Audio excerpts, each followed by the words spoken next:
You've repeated yourself 3 times. They still brush off your feelings, and suddenly you are overwhelmed by the urge to start screaming. In that exact moment, your brain classifies this social misunderstanding or feeling of powerlessness as a literal, imminent physical threat. This initiates a survival response. When the amygdala detects this perceived threat, it instantly activates your body's fight response. As oxygen and energy are routed toward the survival centers, your prefrontal cortex, the area responsible for reasoning, becomes less effective. To regain control, you must use a 5-step protocol designed to bypass the hijacked brain, reset your nervous system, and safely process anger onto a physical piece of paper. Because you cannot think clearly while in a state of neurological alarm, physical intervention must precede any attempt to communicate. Step 1 begins the moment you feel that heat rising.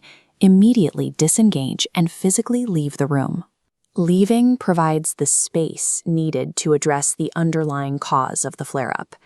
This intense anger is a defensive shell masking deeper vulnerabilities, such as hurt, fear, or a sense of helplessness. Resist the urge to get the last word. Attempting to argue while your logic center is offline only escalates the conflict without resolving the core issue. Once you have separated yourself, move to step 2, the system shock. Immediately drink a glass of cold water. The sudden temperature drop creates a sensory interruption.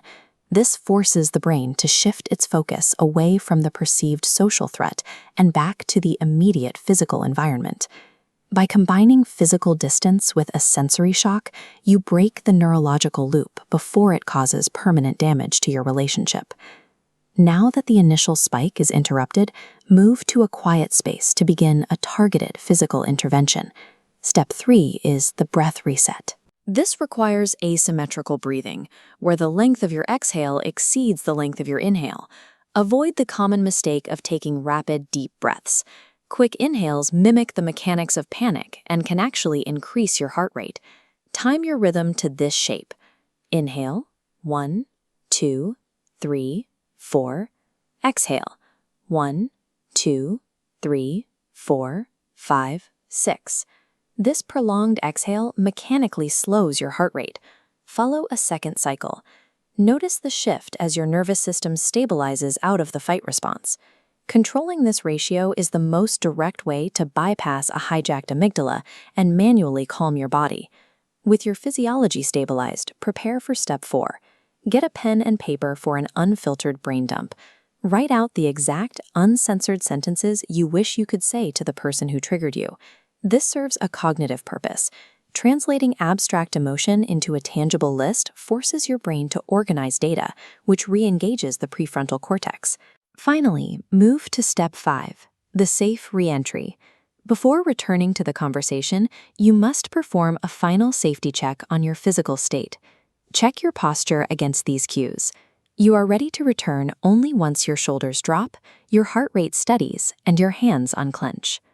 Returning to a frustrating situation is only safe once your cognitive function is fully restored and verified by these physical markers. At this point, your body has exited the survival state and returned to a functional baseline.